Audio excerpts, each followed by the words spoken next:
Kumusta mga bata? Ito na naman ang inyong si Teacher Lynn, ang nagsasabing daig ng nakikinig ang madaldal. Kaya mga bata, sa ating aralin ngayong araw na ito, gusto ni Teacher Lynn na kayo ay makinig ng mabuti. Ang pag-aaralan natin ngayon ay Araling Panlipunan. Ika-4 na markahan, Module 4. Magkakaugnay na pangkabuhayan ng mga lalawigan sa rehiyon at ng bansa. Bago tayo pupunta sa aralin ngayong araw na to, o bago ko ipapaliwanag, atin munang sagutin ang mga katanungan sa subukin at titignan natin ang inyong kaalaman sa ating bagong aralin. Para sa panuto, isulat ang sagot sa sagutang papel. So, isusulat lang ninyo ang titik ng tamang sagot. Number 1.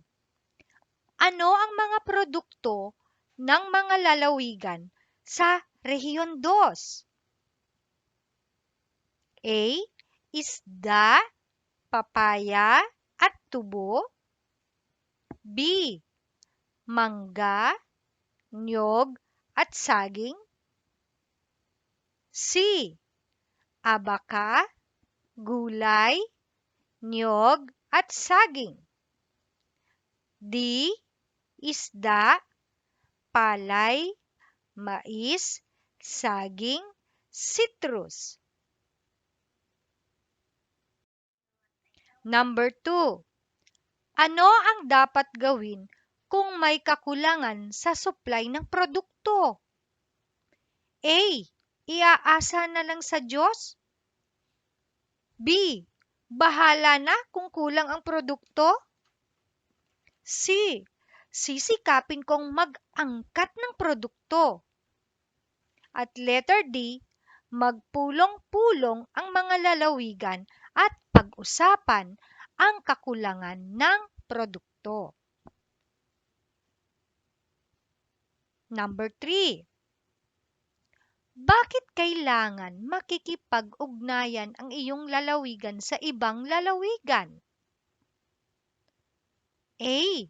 Upang makipag-away. B. Upang makapagwelga ang magsasaka. C. Upang pag-usapan ang kakulangan ng produkto. At letter D. Upang mabawasan ang ani. Number 4.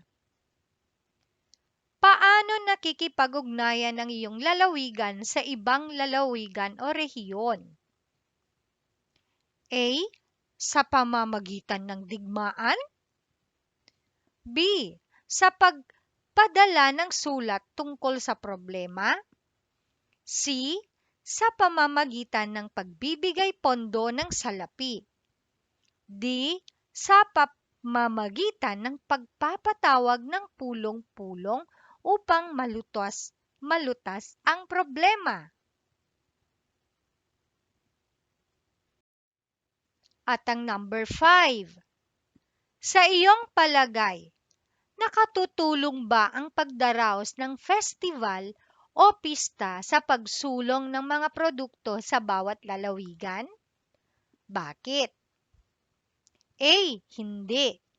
Ito'y dagdag na gastos sa pamahalaan. B. Hindi. Magkakaroon lamang ng gulo sa produkto. C.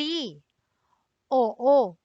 Upang magkaroon ng magandang pakikitungo sa bawat lalawigan at magtutulungan ang bawat isa.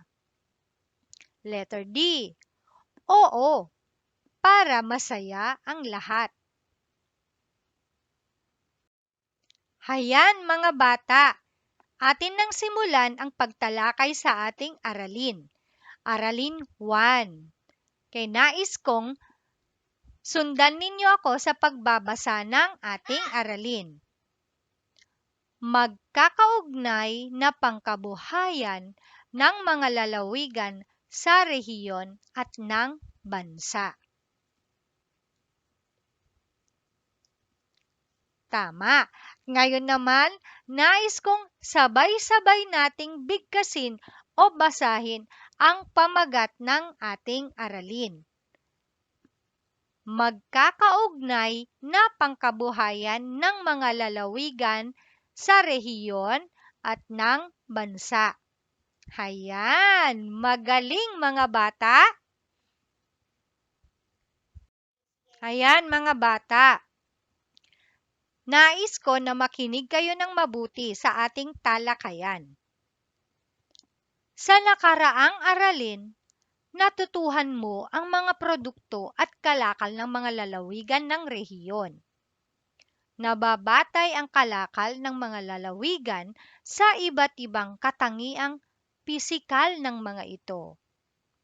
Mayroon ding epekto sa pamumuhay ng mga tao ang kanilang pisikal na kapaligiran, kasama na ang klima at ang panahon ng lugar.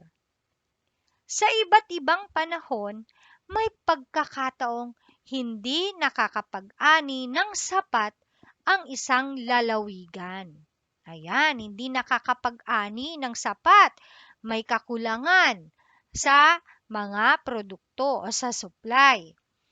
Sa ibang lalawigan naman ay nagkakaroon ng saganang ani sa panahong iyon. Kaya hindi pare-pareho ang supply ng ating mga produkto. Maaring sa atin ay hindi sapat, ngunit sa ibang lalawigan, maaaring sagana ang kanilang ani.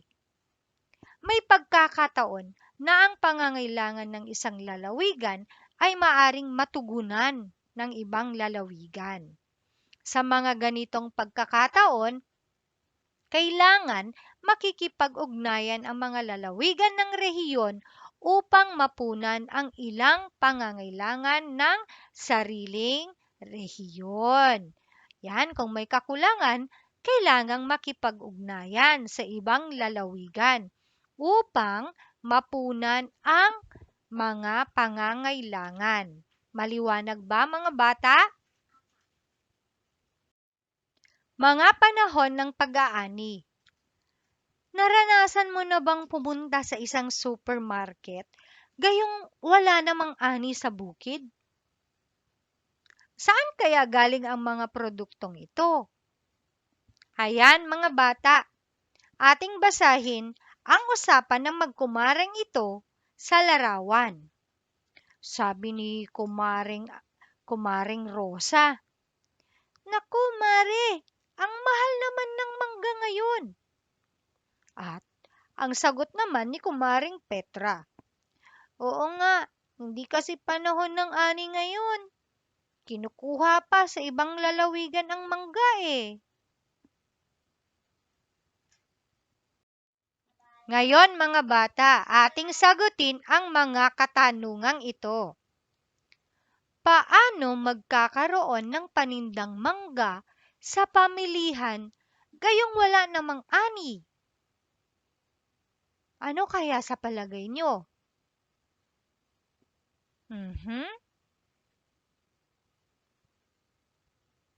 Okay, number 2. Saan kaya nanggagaling ang mga produkto sa pamilihan?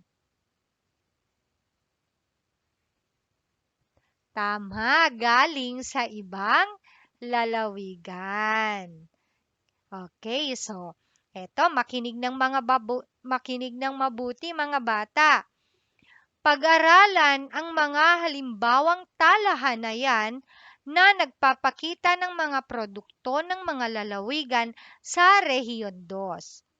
Nakalagay dito ang mga produkto ng bawat lalawigan sa iba't ibang panahon. Kaya yan, may ipapakita akong talahanayan sa inyo at pag-aralan ng mabuti, ha? Ayan mga bata, ito na ang ating unang talahanayan. Mga produkto ng rehiyon mula Enero hanggang Hunyo. Ito na mga lalawigan sa Rehiyon 2. Batanes, Cagayan, Isabela, Nueva Vizcaya at Quirino.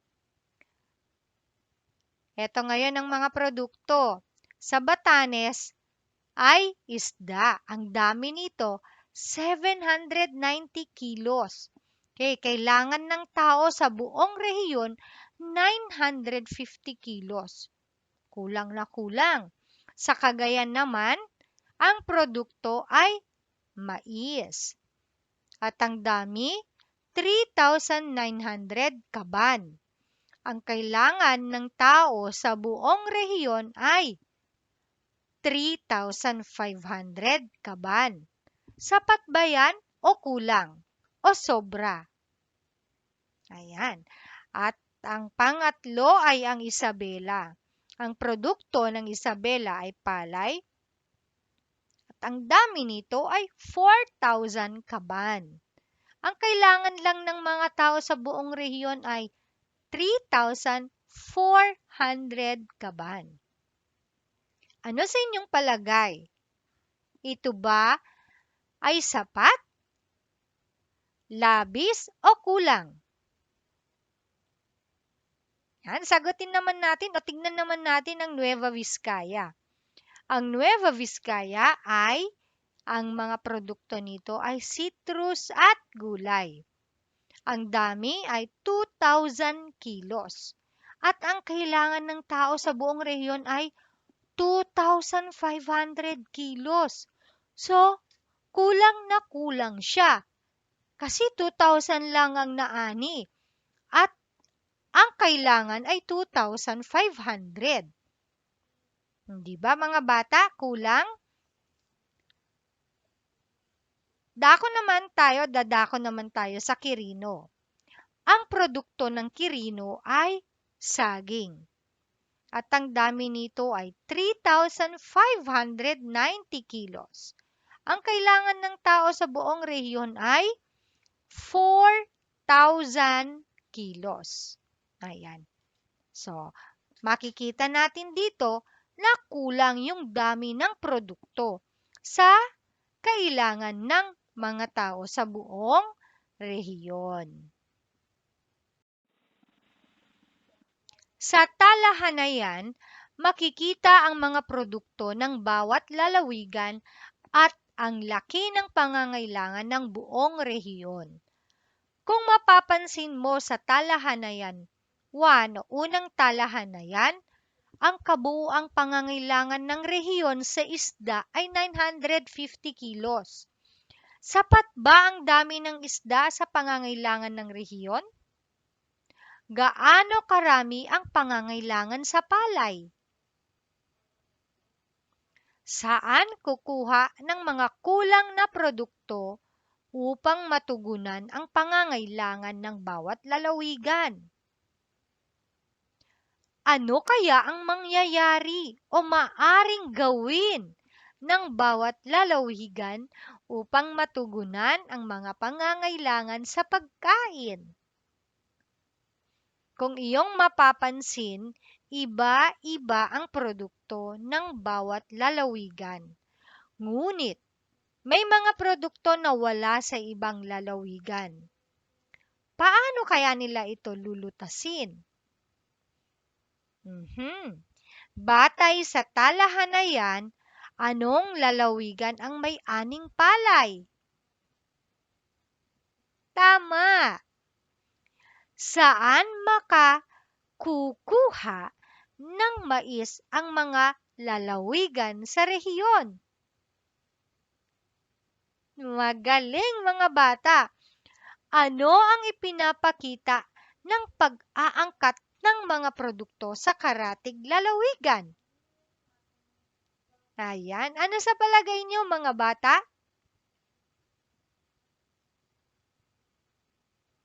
Yan. Ngayon mga bata, nais kong kumuha kayo ng sagutang papel at doon isulat ang inyong mga sagot sa mga katanungang ito. Number 1, ano ang mga produkto ng bawat lalawigan?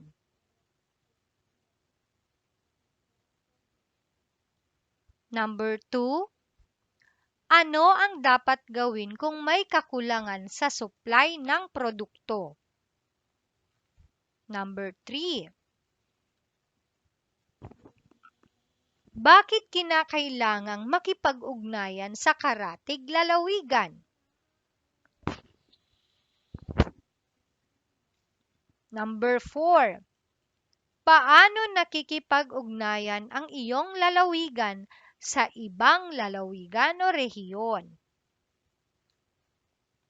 5. Sa iyong palagay, nakatutulong ba ang pagdaraos ng Harvest Festival o pista sa pagsulong ng mga produkto ng bawat lalawigan? Bakit?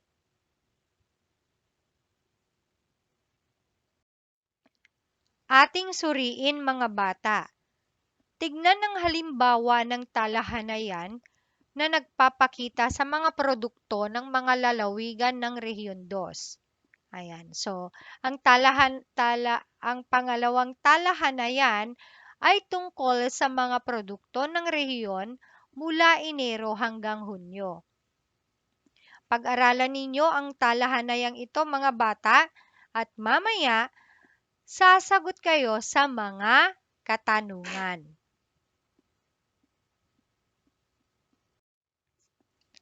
Para sa pagyamanin, batay sa talahanayan kanina, itala sa chart ang mga produktong inaangkat ng iyong lalawigan sa ibang lalawigan. Sa anong lalawigan ba tayo? Isulat dito, pangalan ng mga produkto. Ayan, sa unang. Ayan, dito isulat ang pangalan ng mga produkto. At dito sa pangalawang column naman, lalawigang pinanggagalingan ng produkto. Saan ba nanggagaling yung mga produkto? Halimbawa, pangalan ng mga produkto, mais. Saan ba nanggagaling ang mais? O kaya palay? Sa lalawigan ng Isabela o kaya lalawigan ng Cagayan. Parang ganon. Okay? Sagutin na mga bata. Laging tatandaan, bawal ang magkopyahan. Ayan mga bata. Meron pa tayong isang sasagutin na gawain. Para sa panuto, piliin ang salitang nasa loob ng kahon na naayon sa bawat pahayag. Isulat ang sagot sa papel. Ngayon mga bata, nais kong basahin muna natin ang mga salita na nasa loob ng kahon. Batanes, Isabela, Quirino, Cagayan, Pangangailangan, Nueva Vizcaya. Ayan, tandaan ng mabuti ang mga salitang iyan, mga bata, dahil dyan kayo kukuha ng isasagot mamaya sa susunod na gawain. Eto na, mga bata, ang gawain natin o ang gawain. Number 1, may mga lalawigan at rehiyon na umaasa sa ibang lugar ng kanilang patlang upang mapunan ang kakulangan nito sa kanila. Number 2, kadalasan ay isda at iba pang yamang tubig ang produkto ng lalawigang patlang.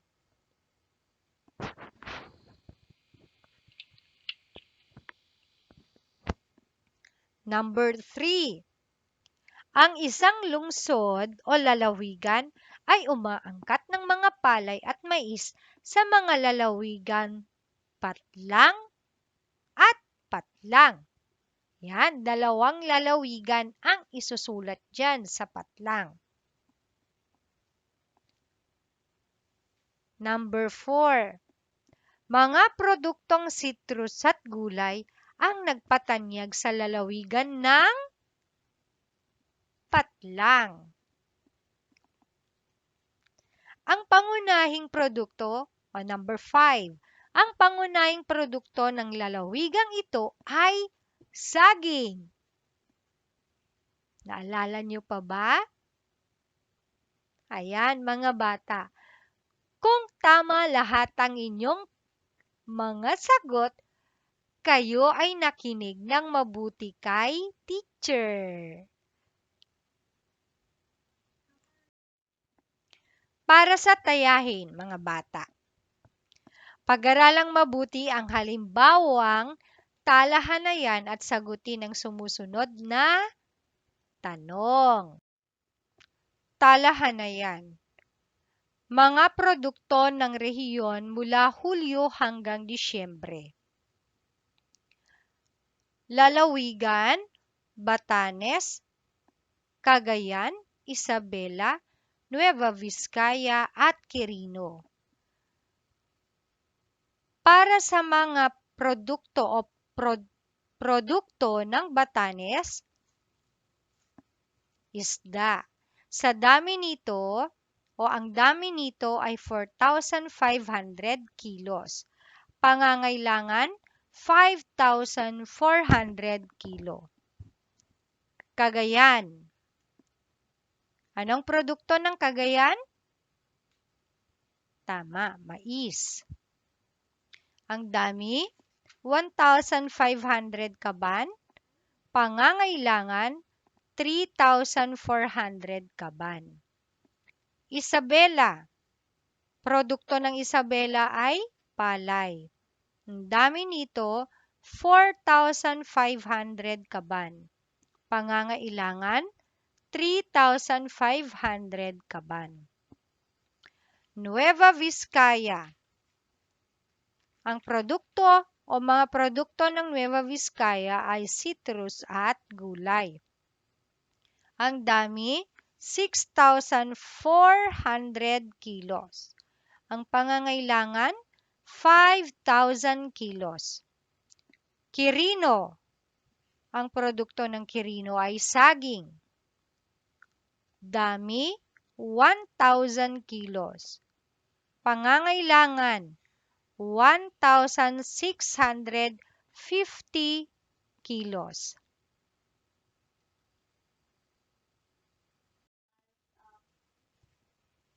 Saan naangkat ang ibang lalawigan ng palay?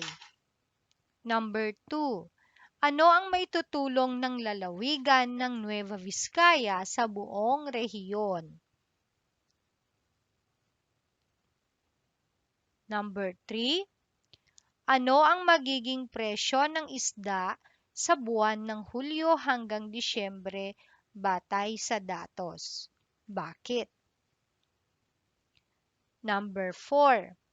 Sapat ba ang pangangailangan ng saging? Bakit? Number 5. Ano ang mabuting maidudulot ng pag-aangkat ng mga produkto sa ibang lalawigan o rehiyon? Oh, hayan mga bata! Tapos na ang ating aralin. Maraming salamat sa inyong pakikinig at sana marami kayong natutunan at maiuwi uling kaalaman. Itong muli ang inyong si Teacher Lynn ang nagsasabing daig ng nakikinig ang madaldal. Salamat!